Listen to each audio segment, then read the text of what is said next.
Meddai profwch fod 2 n sgwâr adio 5 yn rhif cysefin ar gyfer gwerthoedd amrywiol o n.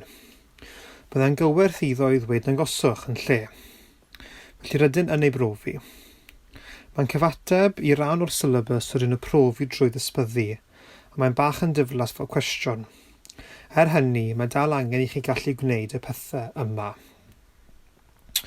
Iawn, felly mae gennym 2 n sgwâr adio 5. Felly bydde jyst yn ysgrifennu hwn i lawr.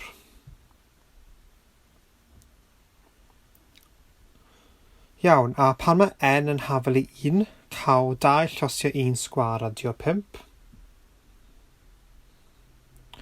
Pan mae n yn 2, cael 2 llosio 2 sgwâr adio 5.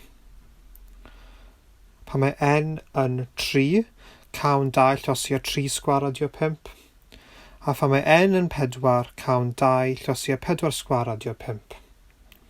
Felly gallwn gweithio'r rhain allan yn weddol rwydd, a gallwn defnyddio ecryrannell os oes rhaid. Felly 1 sgwâr yw 1, llosio 2 yw 2, felly adio 5 yw 7. 2 sgwâr yw 4, llosio 2 yw 8, adio 5 yw 13. 3 sgwâr yw 9, llosio 2 yw 18, adio 5 yw 23. A 4 sgwâr yw 16, llosio 2 yw 32, adio 5 yw 37. Yna mae rhaid i ni fod yn siŵr ein bod yn nodi ei bod yn rhifau cysefin. Gallwch gwneud hyn yn fathemategol, felly gan ddweud bod rhain yn aelodau o'r set o rhifau cysefin. Felly mae'n arbennig gyda llinell vertigol ychwanegol ynddo. Wedyn, falle byddwn hefyd yn ysgrifennu trwy hynny mae'r datganiad yn wir. Felly pam nad ydynt ddim yn mynd yn uwch na 4? Mae hyn yn mynd heb y cwestiwn, rydyn wedi gwneud y cwestiwn ei hun, ond beth bydd yn digwydd os oedd n yn 5? Gallwch chi weithio allan, neu gallwch feddwl, wel pan mae n yn hafel i 5, cael 2 llosio 5 sgwâr adio 5. Ac efallai byddwn yn gallu gweld bod 5 yn ffactor fyna. Felly 2 llosio 5 sgwâr, os tynnwn 5 allan, mae hynny'n gadael i ni 2 llosio 5. A mae'r 5 yn ei hun yn gadael ni a 1. Felly mae hynny'n profi fod yn yr achos o n yn hafel i 5. Mae 2 yn sgwâr adio 5 ddim yn rhif cysefin, os oedd angen i ni ddangos hwnna. Nid oes rhaid i ni darganfod beth bydd yr rhif terfynol, ond nid ydyn yn becso am hyn os ydyn dim ond am brofi, os ydyn rhif cysefin a'i beidio. Felly yr hyn sy'n diddorol am y cwestiwn yma yw ei fod yn gysylltiedig i rhifau cysefin. Mae'n rhoi yn ei fformwla sy'n rhoi yn ei rhifau cysefin ar gyfer nifer fach o werthoedd wrth gwrs. Gallwch yn chwilio i mewn i rhifau cysefin a darganfod os oes yn unrhyw fformulau sy'n rhoi yn ei rhifau cysefin i gyd.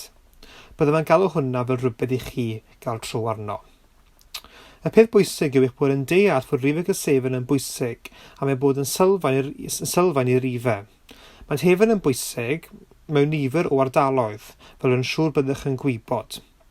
Yn meddwl am gryptograffeg, maent wedi dod i fod yn fwy a fwy bwysig yn yr oes cyfrifiadurol.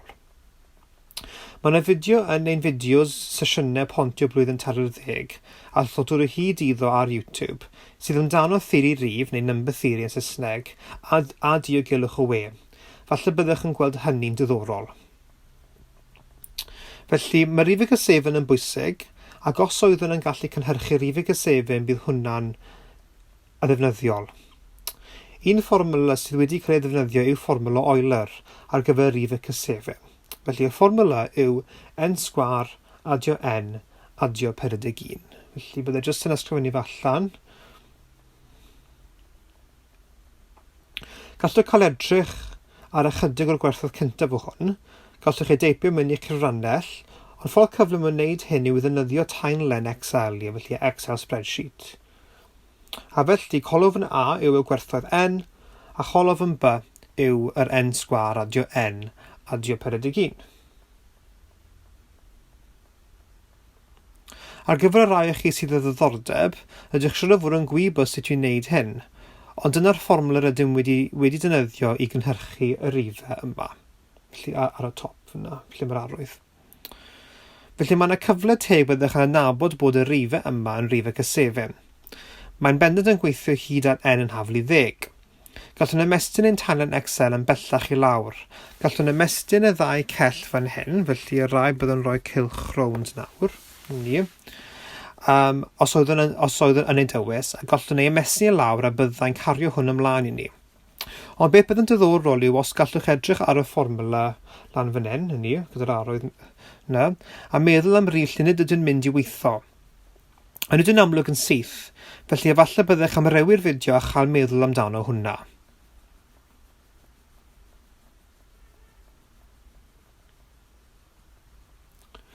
Iawn, a fellech bod wedi dod o hyd i rhif lle nid ydyn gweithio, a fellech chi heb.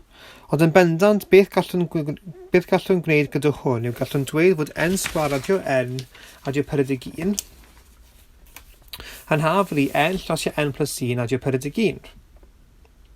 Ac yna mewn ffordd tebyg i'r ffordd dangosais i gyfleu fod 2 yn sgwar adio 5 ddim yn gweithio pan mae n yn haflu 5.